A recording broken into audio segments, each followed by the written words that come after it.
आपकी जो एनर्जी होती है वो डायरेक्ट उस वक्त आपकी जो एनर्जी होती है वो सिर्फ आप तक ही रहे, क्योंकि आपके आसपास एग्जैक्टली वो एनर्जी जो है वो कंटामिनेट हो सकती है। तो आपको उस वक्त है आपका सोने का जो जगह है वो भी आपको अलग करना होगा, स्वच्छ बिल्कुल उस बेड को भी रखना पड़ेगा जहां आप सो रहे हैं। क्योंकि आप समझिए तांत्रिक बीज के माध्यम से जो हमारे योग ऋषि मुनिया, जो साधु, हमारे पंडित जब ये तांत्रिक बीज इस तरीके से इसका प्रयोग करते हैं तो नील शमशान तो कहा जाता है कि जो नील काली होती है, जो नील काली, जो शमशान काली होती है, उसका तांत्रिक तो फिर शमशान में किया जाता है। तो आप समझ सकते हैं कि किस अवस्था में और किस कड़े नियम कानून का पालन होता है जब तांत्रिक बीज का महत्व, इसका इतना ज़्यादा इसका महत्व है कि इसके साथ कोई रिस्क टेकिंग की कोई जो है गुंजाइश नहीं है, इसका कोई स्कोप नहीं है और इस तरीके से रिस्क लेना नहीं है।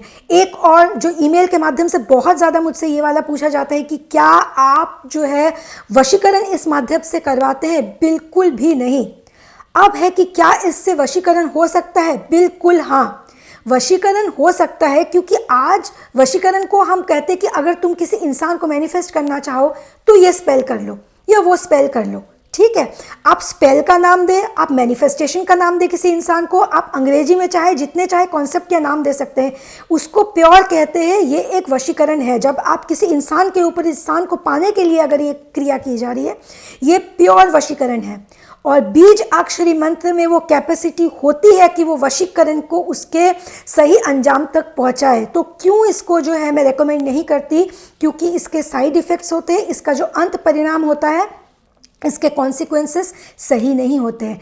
टेम्परेरी तौर पे किसी को आकर्षित कर भी लो, लॉन्ग टर्म इफेक्ट इसका इसीलिए नहीं होगा क्योंकि वशीकरण जो है ये हमारे योग शास्त्र का एक बहुत ही गहरा साइंस, जिसे हम कहते हैं कि हमारा जो शिव तत्व है, इसमें वशीकरण को किस तरीके से किया जाता था, पूरा जो हमारा विज्ञान भैरव है, उस भैरव तंत्र में पूरा बताया गया है कि वशीकरण की पावर कितनी ज़्यादा उग्र होती है। तो आप किसी उग्र चीज़ को, ऐसे कोई इंसान आया, उसने कोई साधनाएं नहीं की है, उसने एक वशीकरण के माध्यम से उसको इंटरव्यू एक क्रैक करना है, अपने बॉस को जो है अट्रैक्ट करना है, या किसी स्त्री या पुरुष को, किसी पार्टनर को अपने जीवन में अट्रैक्ट करना है क्योंकि वो उसे पसंद करता है, और वो इस तरीके से वो कर जाए उस चीज़ को, उसका कोई इम्पैक्ट जो होगा वो 100% गलत होगा। वशीकरण रिकमेंडेड नहीं है। एटलीस्ट मैं अपने किसी भी वेलनेस क्लाइंट को वशीकरण, कोई स्पिरिचुअल साधक जो है, आप जिस भी अवस्था में हो, मैं वशीकरण रेकमेंड नहीं करती। आपने अगर बहुत साधनाएं की है, आप वो साधक है जिसने अपने जीवन में कई साधनाएं की है, कई मंत्रों को जो है साधा है, उसके बाद भी मैं पर्सनली आपको कहूँगी कि वशीकरण रेकमेंडेड नहीं है। वशीकरण के नियत से, वशीकरण के इंटेंशन से इस मंत्र का जाप ना करें। अगर आपकी कोई मनोकामना है जिसे आप पूर्ण करना चाहते हैं तो उसको उस ऊपर वाले के लिए, उसकी रज़ा के लिए उससे मांग के कि मैं आपको प्रसन्न करने के लिए, हे देवी या हे देव, जिसको भी आप, जिस शक्ति को प्रसन्न करने के लिए, उसके बीज तत्व को जो है आप इन्वोक कर रहे हैं, उसके पावर को, केवल यही आपकी मंशा, नियत, इंटेंशन यही होनी चाहिए। वशीकरण नहीं होना चाहिए। बीजाक्षर मंत्र के जाप के स्वरूप में जब तांत्रोक्तम बीजाक्षर का जाप होगा और सरल बीजाक्षर का जब जाप होगा, उसकी जो उपलब्धि होगी, उसके नियम कानून, और उसमें अगर दोष लग सकता है साधक को, वो लगेगा या नहीं लगेगा, और कौन सा वो सरल बीजाक्षर मंत्र होगा जिसको आप तांत्रोक्तम के साथ अगर कंबाइन करेंगे तो वो तांत्रोक्तम बीजाक्षरी मंत्र हो जाता है। ये सत्व दशाक्षरी भी होता है और सिंगल अक्षर, दैट इज सिंगल, जिसे कहते हैं सिंगुलर में जो सारी कॉम्पैक्ट एनर्जी तो होती है उसमें स्टोर्ड होती है, उसका जो प्रभाव आपको, उसका परिणाम किस तरीके से मिलेगा। इसमें श्रींग, क्लिंग और ह्रींग का अगर हम कॉम्बिनेशन के रूप में करेंगे और उसका जो सिंगल जाप होगा उसमें जो आपकी उपलब्धि होगी वो किस तरीके से होगी, कितने बार वो जाप करना होगा, और इसकी एग्जैक्ट जो सीक्वेंस होगी, वो सीक्वेंस, उसकी प्रणाली जो होगी, वो प्रणाली किस तरीके से आप उसको इमीडिएट एक्शन के साथ उसको कॉज एंड इफेक्ट फॉर्म में उसकी जो उपलब्धि है वो प्राप्त कर सकते हैं। सबसे पहले एक सत्व दशाक्षरी बीज अक्षरी मंत्र जिसको हम क्लिंग कृष्णाय के साथ, श्रींग के साथ हम जोड़ते हैं। जब हम ओम क्रिंग कृष्णाय कर रहे हैं तो इसमें ओम को हम हटा के सिर्फ क्रिंग कृष्णाय नमः भी किया जा सकता है, और उसी पे अगर आप ओम क्रीं कृष्णाय नमः करेंगे तो ये ओम के साथ जो बीजाक्षर मंत्र का हम जाप कर रहे हैं इसको हम सरल रूप दे रहे हैं। इसके लिए आपको कोई स्पेसिफिक नियम कानून जो है उसको पालन करने की आवश्यकता नहीं है। आप इसमें थोड़ा सिंपल जा सकते हैं। अगर बहुत ज़्यादा आप स्पेसिफिक नियम कानून को नहीं फॉलो अपने डे टू डे लाइफ में नहीं कर सकते, आप ऑफिस गोइंग है या आपके पास वो एग्जैक्ट कैपेसिटी नहीं है कि उतने स्ट्रिक्ट नियम कानूनों को आप फॉलो कर सके, तो इसको आप सरल बीजाक्षर में ही रखिए। यही अगर आप ओम क्रीं कालिकाय नमः या फिर इसको श्रीं के साथ जब हम कंबाइन कर रहे हैं तो वही उसका इम्पैक्ट भी ज़्यादा पावरफुल हो रहा है और उसका जो पूरा एनर्जी शिफ्ट है वो एक स्तर पर जाके पहुंच के रुक जाएगा, क्योंकि ये आप तांत्रोक्तक बीजाक्षर के साथ इसका जो है स्ट्रॉन्ग बीजाक्षरों का आप एक कॉम्बिनेशन बना रहे हैं। आप इसको समझिए, वहां आपने एक जाप किया ऐं क्लीं कृष्णाय नमः, यहां आपने किया ऐं क्लीं कृष्णाय ह्रीं गोविंदाय श्रीं गोपीजन वल्लभाय स्वाहास्रो। इसी को अगर आप इस रफ्तार, इस स्पीड से इसको एक नंबर ऑफ टाइम्स करेंगे तो आपने बहुत सारे जो है पावरफुल सिंगल बीजाक्षरों का एक कॉम्बिनेशन, एक सीक्वेंस बनाया है, और ये इसी पैटर्न में आप इसको रिपीट करते जाएंगे तो इसके साथ बहुत स्ट्रॉन्ग और स्ट्रिक्ट नियम कानून एसोसिएटेड होंगे, जिसका पालन जो साधक होगा उसको करना अनिवार्य है। अगर आप उसमें फेल हो गए, एक भी नियम से आप चूक गए तो दोष लग जाएगा। यही आप सरल बीजाक्षरी का उस तरीके से आप करेंगे तो जो दोष होगा, दोष तब भी लगेगा लेकिन दोष कम होगा। वहीं अगर आप शाबर मंत्र कर रहे हैं तो आप इस दोष से बच जाएंगे। जबकि शाबर मंत्र जो गुरु गोरखनाथ जी ने जो शाबर मंत्र की व्याख्या जिस तरीके से दी है उसमें जो है एक इमोशनल, उसमें जो दुहाई होती है ना, जिसको कहते हैं आप धमकी दे रहे हैं। ये बहुत सारे क्वेश्चन आते हैं कि हम शाबर मंत्र में धमकी क्या जो है इस्तेमाल होता है, नहीं, उसको धमकी जो है बहुत स्ट्रॉन्ग वर्ड होता है। इमोशन जो है दुहाई देने वाला, मतलब आप इमोशनली किसी को मजबूर कर रहे हैं, एक शक्ति को इमोशनली मजबूर कर रहे हैं, सही। तो इसके लिए जो है स्पेसिफिक आप नियम कानून में बिना बंध के भी शाबर का जो जाप है वो कर सकते हैं। अगेन ये डिपेंड करता है कि कितने नंबर ऑफ टाइम इस पैटर्न को आप रिपीट कर रहे हैं। 5000 के अगर आप सीक्वेंस में जा रहे हैं तो फिर शाबर में भी एक नियम कानून आ जाएगा, क्योंकि आप एक एनर्जी को इन्वोक करने के लिए इतनी ज़्यादा ऊर्जा उसमें जो है परिपूर्ण रूप से उसमें इन्वेस्ट कर रहे हैं, सही। वहीं पे अगर आप सरल बीजाक्षर का मैंने दिया ओम क्रीं कृष्णाय नमः, क्रीं जो है क्रीं और क्लीं दोनों में अंतर है। क्रीं कालिकाय नमः वहां पे क्रीं होता है और क्लीं कृष्णाय नमः, क्रीं कृष्णाय नमः भी होता है। वहां पे जब आप क्लीं कृष्णाय नमः कर रहे हैं तो आप सरल बीजाक्षर मंत्र का प्रयोग कर रहे हैं अपने किसी एक इंटेंशन को मस्तिष्क में रख के कि ये मेरी जो मनोकामना है इसको पूरी करने की नियत से। या फिर सिंपली अगर आपका कोई मनोकामना ना भी हो तो आप सिंगुलर बीजाक्षर का जो है वही इसके जगह में अगर आप सिर्फ क्लीम क्लीम इस तरीके से आप जाप करते जाएंगे तो इसके साथ एसोसिएटेड साइड इफेक्ट्स होंगे, क्योंकि ये सिंगल में बीजाक्षर यहाँ पे आपने कंबाइन नहीं किया। ये जो डिफरेंस है, ये जो भेद है, इसको बहुत अच्छे से, इसको चाहे तो ये 1-2 मिनट आप रिपीट कीजिए और रिपीट सुनिए ये क्या यहाँ पे समझाया जा रहा है। सिंगल बीजाक्षर अगर आप सिर्फ क्लीन करेंगे तो ये बहुत पावरफुल होगा, इसके साइड इफेक्ट्स भी होंगे और ये डेंजरस भी हो सकता है। और इसका अगर सही तरीके से कर लिया, सही तरीके से साध के इसको सिद्ध कर लिया तो सुपर पावरफुल इम्पैक्ट्स आप इससे जो है उपलब्ध कर सकते हैं। वहीं इसको अगर जब हम कंबाइन करेंगे ओम क्लीं कृष्णाय नमः तो ये सरल बीजाक्षर में जाएगा, हमने कंबाइन किया, सही। तो इसका जो एनर्जी है ये हमने कंबाइन जहां कृष्ण के साथ कर दिया क्लीं, जबकि उसका बीज अक्षर होगा, लेकिन बीज को जब हम उसके मूल मंत्र के साथ, तो एक मूल मंत्र बनेगा ओम क्लीं कृष्णाय नमः, ओम क्लीं कृष्णाय नमः, मूल मंत्र बना, ठीक है। तो इसमें आपका दोष लगने के चांसेस बहुत बहुत कम हो जाएंगे, क्योंकि यहां पे ये सरल बीजक्तम हो गया।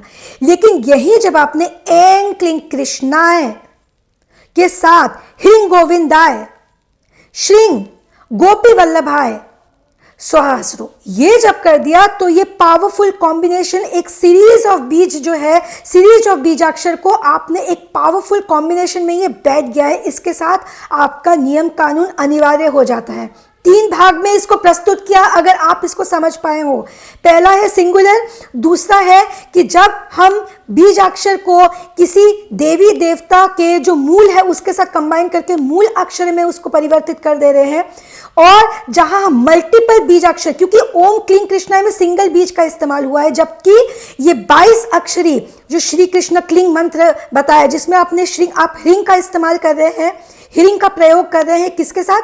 ह्रीं का कंबाइन हो रहा है गोविंदाई के साथ। ह्रीं, ह्रीं यानी वो शक्ति है, वो आदि शक्ति है, तो आदि शक्ति लक्ष्मी का जो आदि शक्ति रूप है उसको आप हरि के साथ कंबाइन कर रहे हैं। श्री गोपी वल्लभाय, श्री और हरि का कॉम्बिनेशन, और क्लीं कृष्णाय, और जहां क्लीं कृष्णाय रहा वहां क्रीं अर्थात कालिका रूपी शक्ति को आप यहां कंबाइन कर रहे हैं हरि के साथ।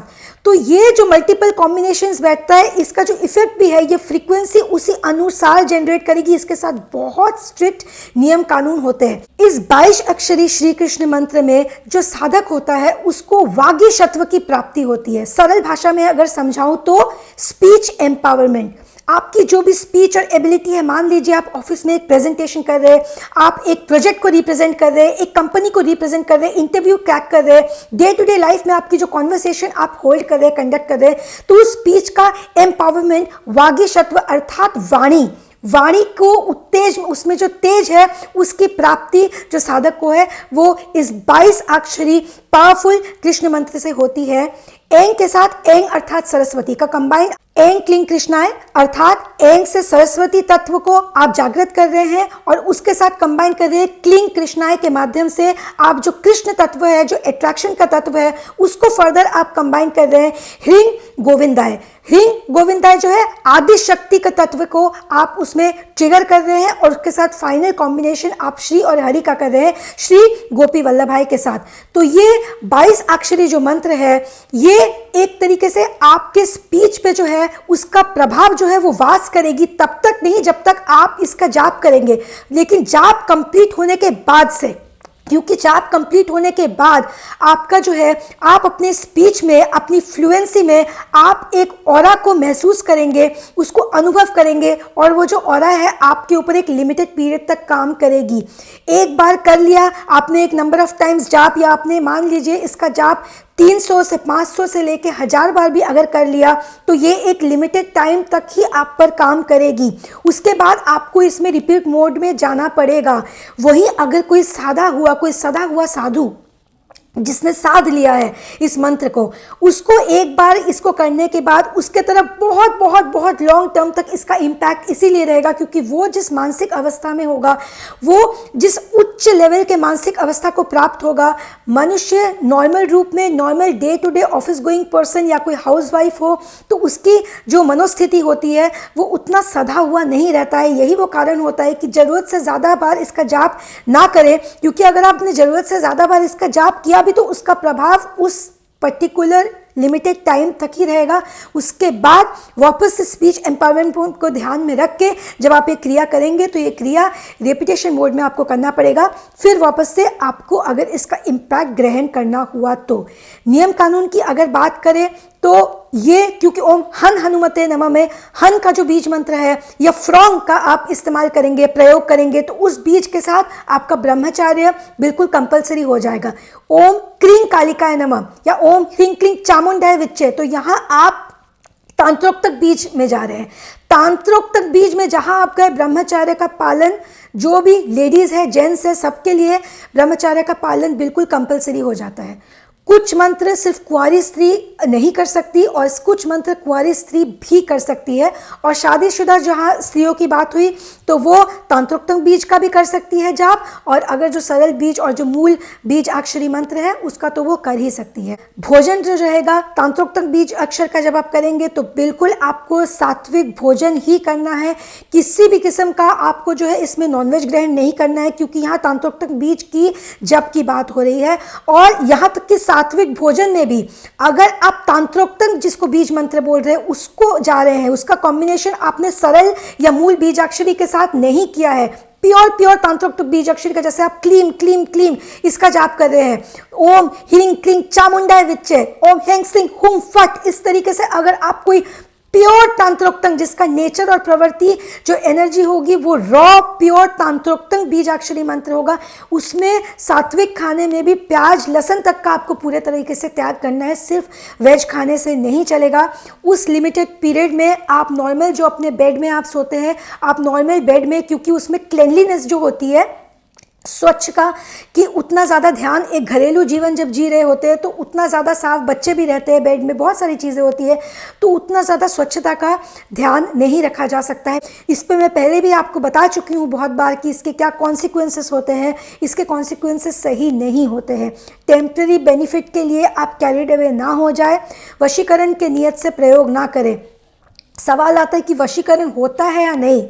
बिल्कुल होता है, और बहुत स्ट्रॉन्ग वशीकरण इफेक्ट होता है इन बीजाक्षरी मंत्रों का। इसका जो ज्ञान है ज़्यादा से ज़्यादा अर्जित करें, लाइफ में बहुत ज़्यादा इसका जो है आप इम्पैक्ट और इसका महसूस करेंगे इससे, जो जिस तरीके से इसका जो स्ट्रॉन्ग इम्पैक्ट होता है। लेकिन एनर्जी से खेल नहीं सकते हम, ज्ञान अर्जित करें। ज्ञान अर्जित करना कोई बुरी बात नहीं है, लेकिन वशीकरण में उसका प्रयोग कर डालना आपके साथ साथ आपकी फैमिली प्रॉब्लम में आ सकती है, आपके आसपास से जुड़े जो लोग हैं वो प्रॉब्लम में आ सकते हैं। वशीकरण रेकमेंडेड नहीं है। सरल बीज मंत्र और मूल बीज मंत्र जिससे कहा, उसका तो आप भरपूर फायदा उठाए। उसके लिए आपको नियम कानून से भी बंधना जरूरी नहीं है। हाँ बिल्कुल, जब आप नियम एक, जैसे कि अगर आप मूल बीज मंत्र का जाप कर रहे हैं तो ये नहीं कि आप अभी नॉनवेज खा के आए आप जाप करना शुरू कर दें, लेकिन इसके जो नियम कानून है वो स्ट्रिक्ट नहीं है, वो बिल्कुल किया जा सकता है।